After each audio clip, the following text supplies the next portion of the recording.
Hello Internet, welcome back to another episode of Pokémon FireRed and LeafGreen. In the last episode, we caught Mewtwo in the Cerulean Cave, officially finishing off all the stuff we could originally do in the Kanto region in Pokemon Red and Blue. However, this time, we're going to start going into some of the other new content, specifically the new content here in the Kanto region instead of the Sevii Islands. To start with, we have a new team member, Crobat. She doesn't have a nickname because I don't want to get too attached. This is that same Crobat that we evolved the first episode after becoming champion, just to showcase friendship evolutions, but I trained her up a lot against that one Chansey in the Sevalt Canyon, and here we go. It was definitely 100% against that Chansey, and I didn't get bored and give up and use PKX, definitely. Why would you even think that? Anyway, we have Mean Look, Taunt, Rain Dance, and Poison Fang. Poison Fang is probably not your best option here. You could probably replace this with Wing Attack or Fly. In fact, I might want to do that. It learns this at level 49, which is the level you need it to be for, like, using it for this particular thing we're doing today.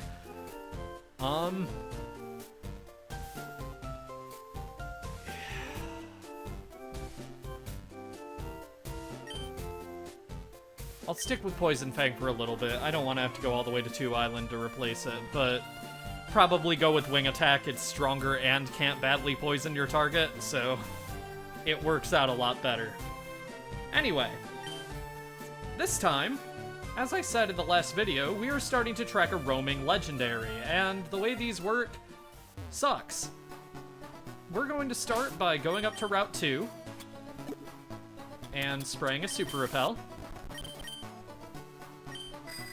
Getting on the bike, riding around in the grass for a little bit.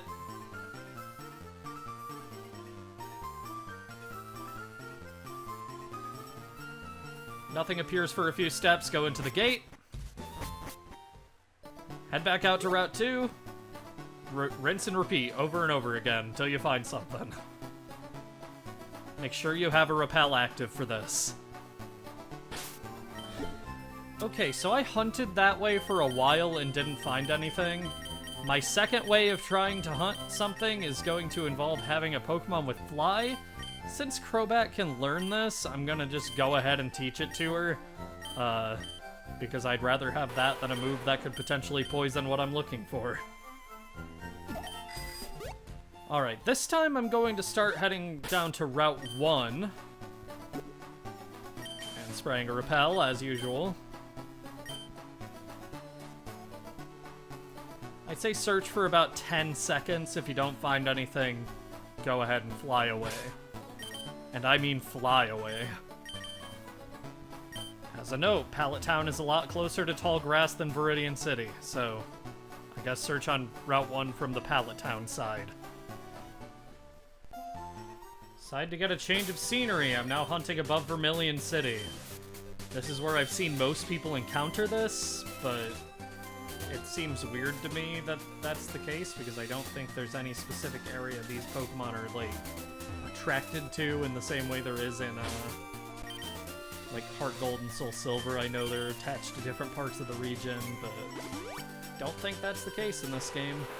That's also probably why it takes so damn long for them to appear, though, is because they can appear anywhere.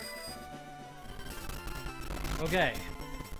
I've done a little bit of, like, searching for what other people think about this. It seems like this, like, underground path is the closest building to Tall Grass in the Kanto region, which makes it, by default, the best place to hunt for this, even if you have to get back on the bicycle every time you leave. I have been searching for almost 30 minutes, and I still have not found what I'm looking for. I have now used up every single Super Repel that I started this episode with, and I'm pretty sure that is over 35, so...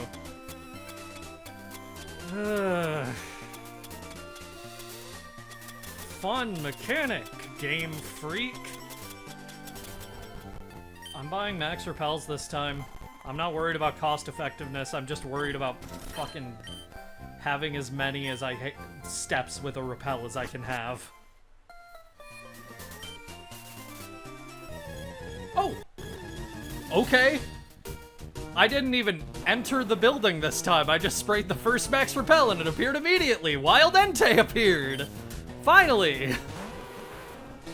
Truthfully, I was getting a little worried because the laptop I use for notes is about to die. Okay. Well, Entei.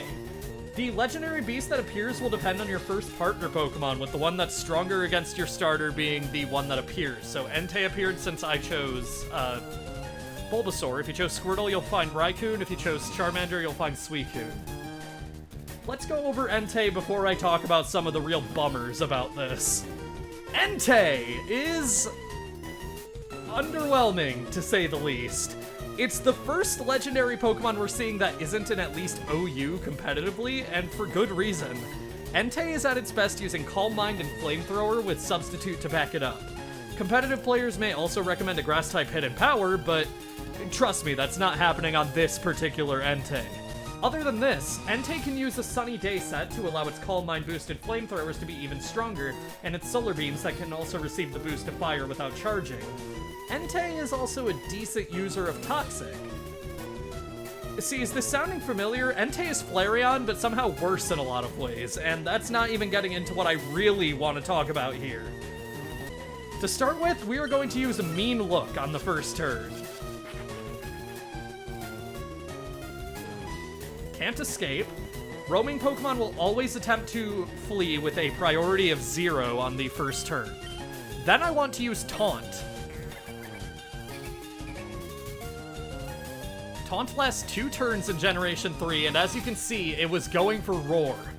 That's horrifying.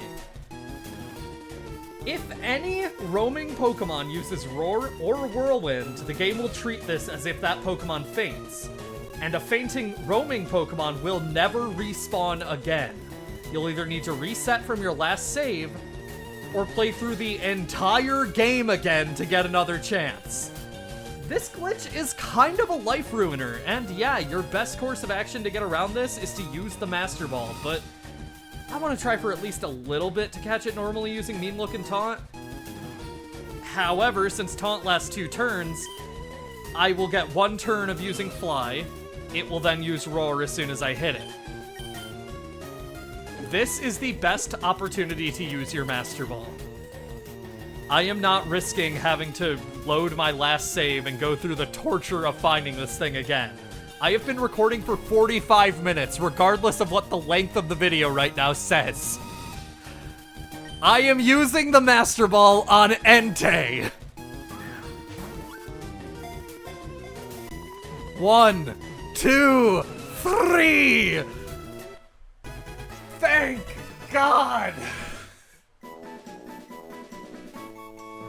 On top of all these things I already said, there is an aspect to these legendary beasts that makes them even worse.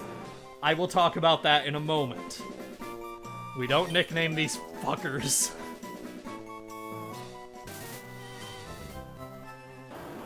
Entei. Those stats look pretty underwhelming for a level 50 Pokemon, huh? Okay, so to put this as simply as possible, the legendary beasts in Pokemon FireRed and LeafGreen can have an HP IV from anything from 0 to 31 as normal.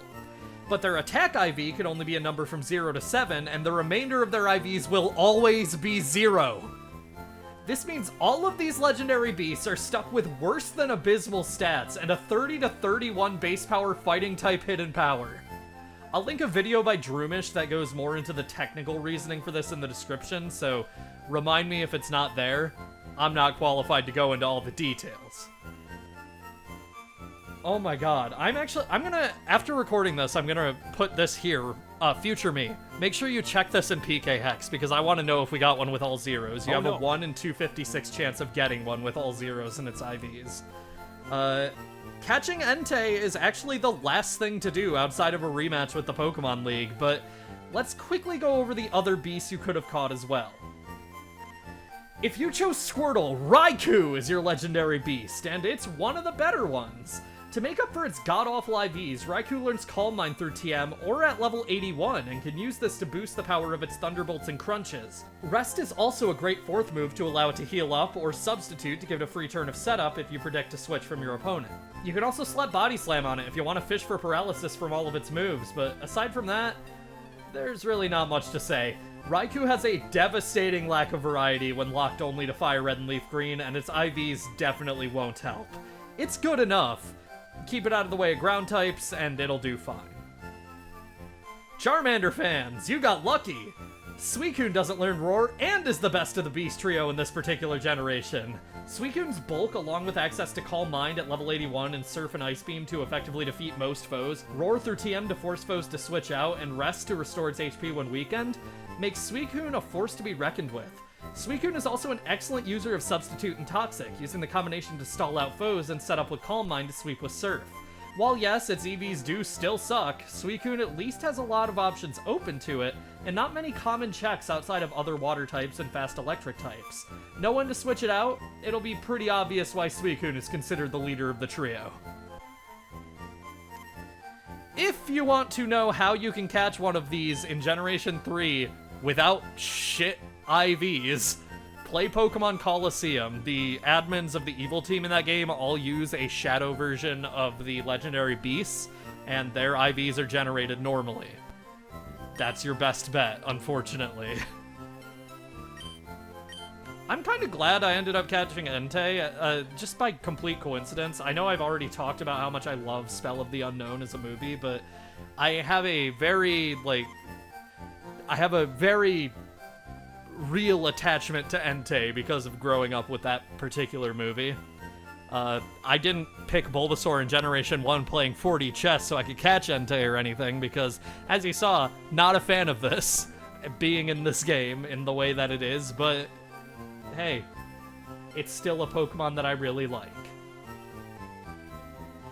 By the way, if the legendary beast flees from you without using Roar, check your Pokedex. The area where it currently is will be shown in the area tab on its Pokedex page, which, you know, it'll still move areas every time you enter the same area as it, but you can at least get a better idea of what part of the region it's in that way. You'll also just know if it's on the same map as you or not. With that is actually all there is to do before our rematch here at the Indigo Plateau. Next time on Pokemon FireRed and LeafGreen, we prepare for our final challenge and begin fighting the Elite Four again. See you guys then.